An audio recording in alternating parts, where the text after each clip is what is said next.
Divine evening, entities, energies, lovelies, bodies of light, the seekers and sojourners of truth, the 144. I'm going about to count 1, 2, 3, 4.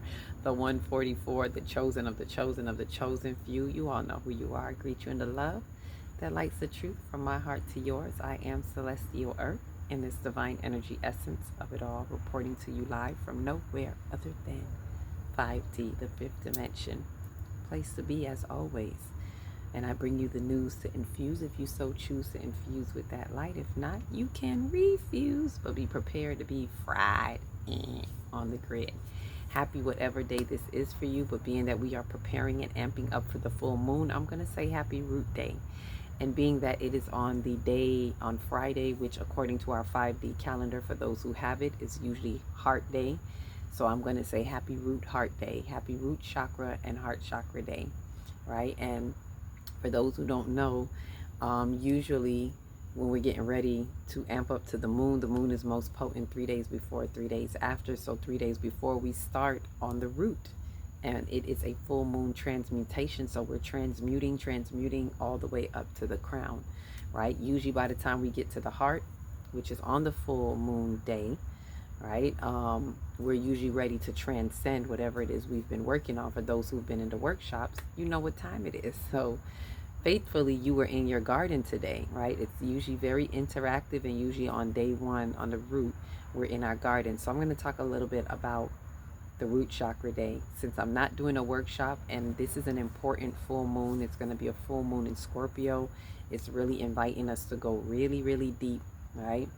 It is on the axis, the Taurus Scorpio axis. So once again, we're echoing what we have been echoing, what has been said, that the celestials have been saying ever since the North Node and the South Node was in Taurus and Scorpio. The most recent one, about a couple years ago, right? So not too far, maybe 3-4 years ago. And what it's bringing to us is to change our perspectives, right? Change. We're at the interchange right now. All the changes that need to be made. So I'm going to speak real chakra. I'm going to be conscious chakra right about now, bringing all the consciousness of the chakras to you for these next 7 days, faithfully, if I can commit to that, because there's a lot going on.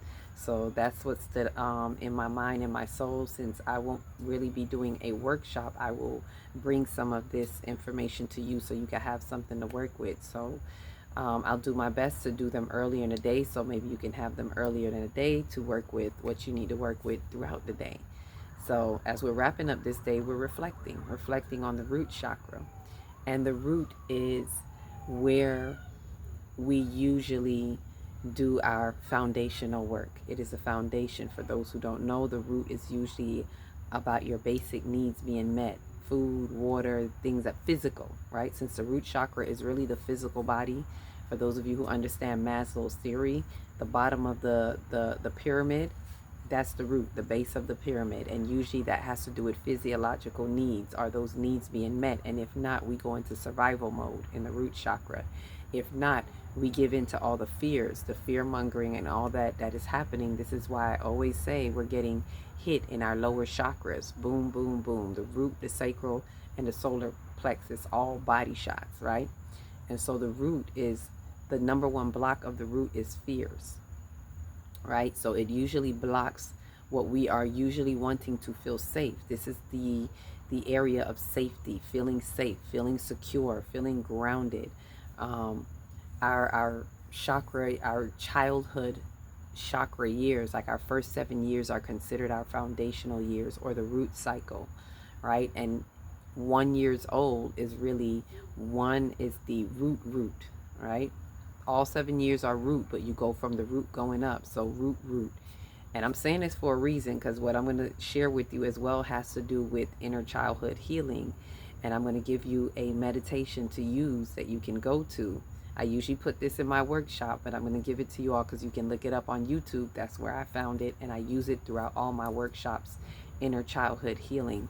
And she explains it, goes into it a little bit more than what I'm saying now, just to let you know there's these foundational years. and that would be the root, the first 7. So when you're 1 years old, you're root. You're really into your root. That's why a baby always needs to feel safe. The key is to make sure, and you can check that out with one of the other psychological theories. I think it's Erickson's theory. I'm not sure if that's the right one, but there's another theory that shows that these years are about safety, right? And feeling trust, feeling if you can trust. It's trust versus mistrust. And what makes you have trust is safety. So this has a lot to do with feeling safe in your foundational first year, 1 year old. And even beyond that, just in the root in general, it is about feeling safe. So if you look into your childhood, you may see that everything got thrown off around that time. Figure out what happened to you at 1 years old, if anyone can tell you, or you can do inner childhood meditations that take you back there, like the one I'm telling you about. So if you look that up, her name is Vicky Howie, or you can just put in there root inner childhood healing root chakra, or root inner childhood healing. Either way, where you put it in, it'll come up, and you'll see a lady, I believe it's Chakra Boosters, or Vicky Howie, and she has it all the way from 1 to 7. She has a meditation from 1 to 7, so you could use one each day. Starting with today, you can use one each day. If you see this tomorrow, you could use it then too. Whenever you see this, utilize it at your best convenience, right? So the root is going to start with us bringing up our fears. The interactive work is usually getting in the garden. All of the lower chakras, interactive work is getting in the garden. Believe me, the earth talks to you. If you sit with the earth and you do the work, you're going to feel some answers coming up to you, right? You ask the right questions, and I always say ask what that number 1 block is for that chakra. That's the main question. You can ask other questions, but I always say ask what that block is. So for the root, that block is fear. So I would be in the garden, I would be pulling up weeds. Day 1, that's what we do. We pull up weeds. We get in the earth and pull up weeds because we want to uproot, right? It's the root chakra. We want to uproot what doesn't belong. So while doing that, we become one with the earth. Ask the questions you need to ask, and ask, what is it I fear? That's the main thing. What is it I fear? Believe me, some fear-based thought is coming up in you while the moon is getting intense, while it's waxing up to be full, because the moon is like a cosmic light that brings up all our emotions. The moon represents the feminine energy, right? La luna, right? The feminine energy, and it helps to bring up all the unconscious emotions, the things that are deep rooted in our subconscious, which is why I love doing the full moon work. Perfect time to take an introspective look into your soul and uproot what needs to come up and really dig into the subconscious mind. A lot of us don't tap into our subconscious. So when the full moon comes, look at it like a ticket. If you do the work, it's like a ticket into your subconscious mind to unlock your soul codes, right? There's a lot of codes sitting there in the subconscious mind, right? So when we go in, it's like riding this energy wave when the full moon comes. Get your surfboard, ride this energy wave.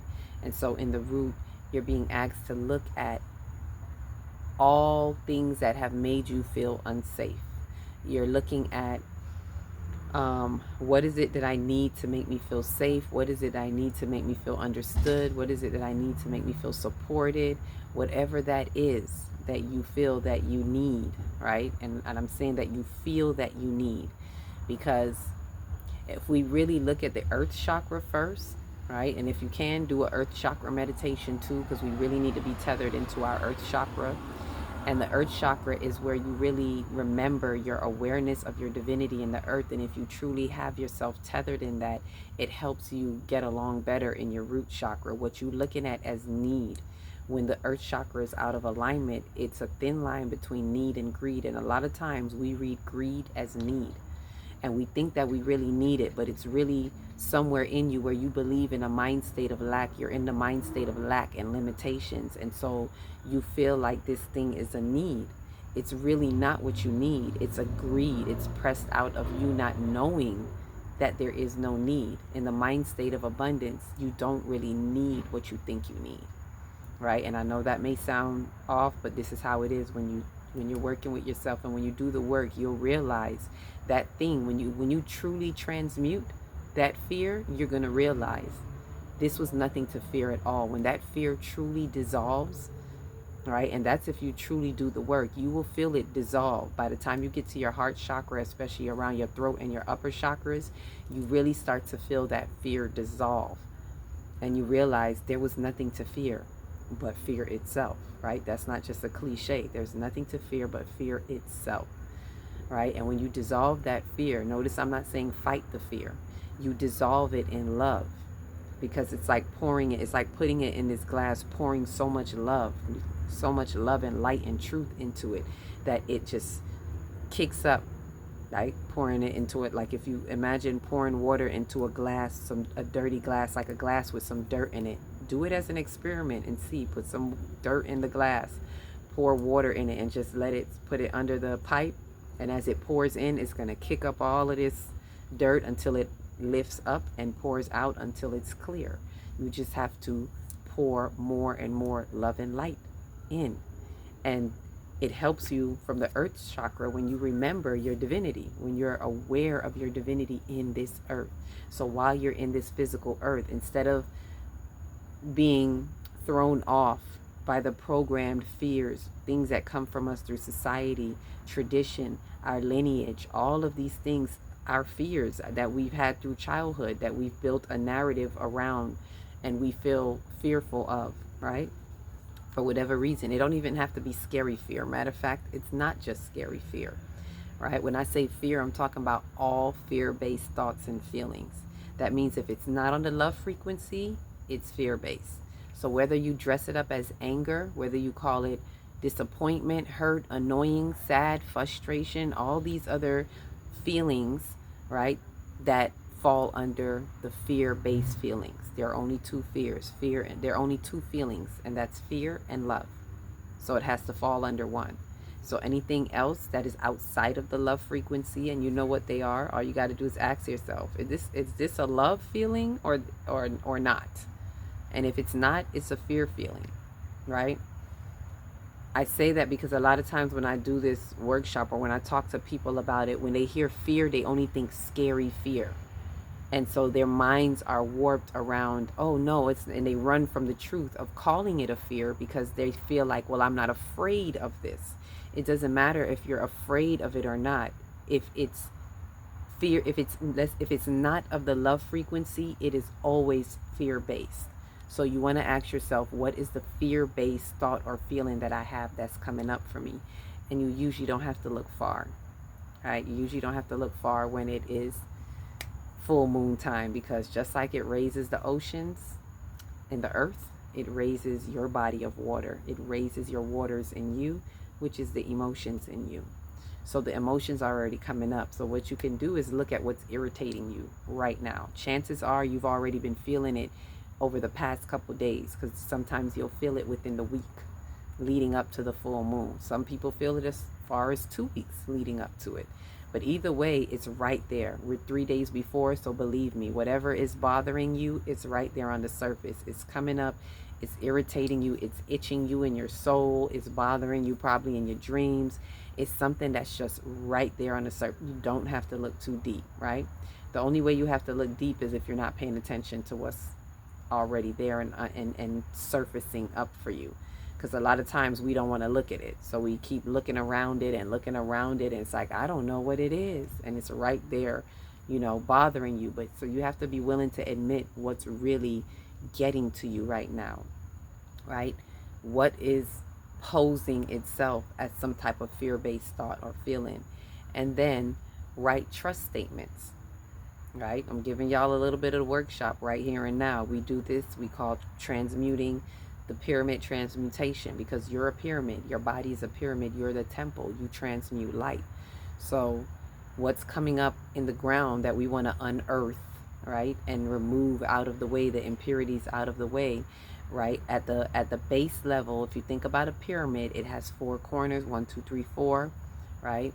So we want to, and being that the root is 4 petals, right? The root chakra has 4 petals in its symbol, and in the symbol it's like a circle, a square, and a triangle in the middle, right? So it has all of those, right? And that means something in itself, right? There's the foundational 4, there's a triangle representing knowledge, and there's a circle representing the whole 360 degrees of completion, right? And the square is a completion too, because the square is also 360 degrees. But that's another story, right? So this, bring it back to me, Spirit. So we're talking about the pyramid transmutation. So write 4 trust statements, right? I'm not even going to go too deep into it like I do in the workshop. I'll leave that to you. The workshop, the people who've been in the workshop, you know what to do. Go into your higher self, right? Ask yourself, give yourself 4 I trust statements to counteract this fear. So whatever the fear is, write that fear down first. I fear da da da da da, and then write your 4 I trust statements. Okay, this is how you're going to transmute. You're going to see it as you're building your pyramid transmutation, right? And then tomorrow we'll talk about the next statement as we build up to the heart and the throat. We kind of close off the pyramid at the throat, and we'll speak about that when we get there. You'll know why. Because I don't want to throw it all into this root. I want to focus this all into the root. You can also activate your root chakra on Root Chakra Day. You can eat red foods, eat foods that are red. I always keep it that simple. Any foods that are red, or if you want to look it up, you can look up the root chakra foods. It's usually foods that are grown in the ground, like rooted foods like potatoes, carrots, things like that. I usually do like red potatoes. I usually keep it the color of that chakra. If you want to do red beans, if you want to do some red fruits, anything red, to keep it simple. If you want to activate with the food part of the chakras, always eat the foods that are the colors of that chakra. And if you want to know in more detail, you can look up what that chakra's foods are, and it will give you some more of that list. It usually says meat on the root, but I always advise for those people who are doing their spiritual work to not do meat, because the meats are very dense.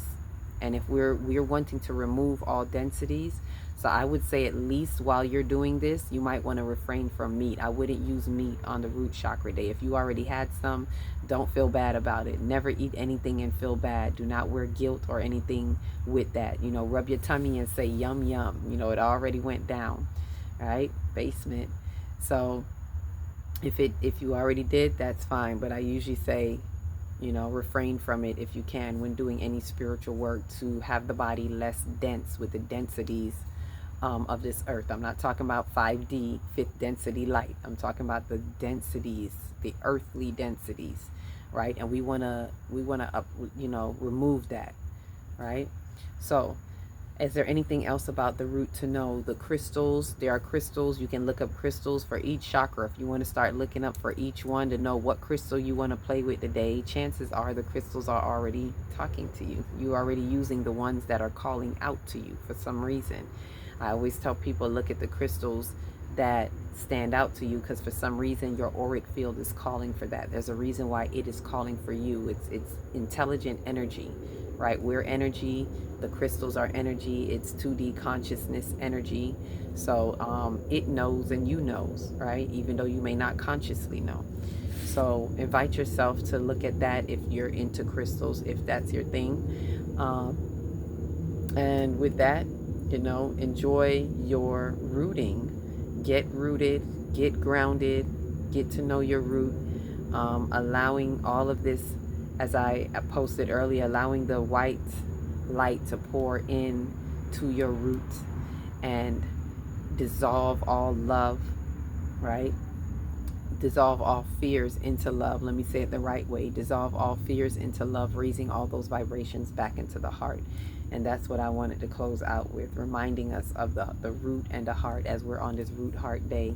And I can't even say I just got it out of that one. Literally came from one of my daughters today as we were talking about the root and the heart, and being the link in the pink is what we call it. The link in the pink is the heart. The heart is the bridge, and although it's green, pink is also for the heart chakra as well, for those who know it. So it's what she said. I know, you know, she was like, the white from above pours into your root, and then you get pink. So that's the link in the pink, and I see that to be very befitting of what is needed right now. We need to allow that to pour in, open up, and allow that divine white light to really just pour in straight into the root. The divine loving light, the love that lights the truth, to pour. It's like, imagine it like a drill, just drilling into the root, dropping into that root and breaking up all debris, removing all debris that doesn't belong there, all fear-based thoughts and feelings, just chiseling it all up, like tearing into it and breaking ground, right? And imagine as it dissolves that up and breaks it up, then after pouring that white into the red and it breaks it up and mixes up the white into the red, you know, makes pink, and it just floats back up to the heart. So bringing you to a real centered space in your heart. So get that link in the pink and allow that white light to really stir up a lot of illusions, intrusions, confusions that may be swarming around in the root. We want to change all old perspectives. So allow it to really break that up, right? Get rooted and grounded in the love that lights the truth. And with that, I say happy Root Heart Day again. Each one, reach one, teach one. If you don't know where to start in your big, beautiful heart. Shine your light from the inside out and be the candle that lights the next one and the next one and the next one. Peace, love, and light.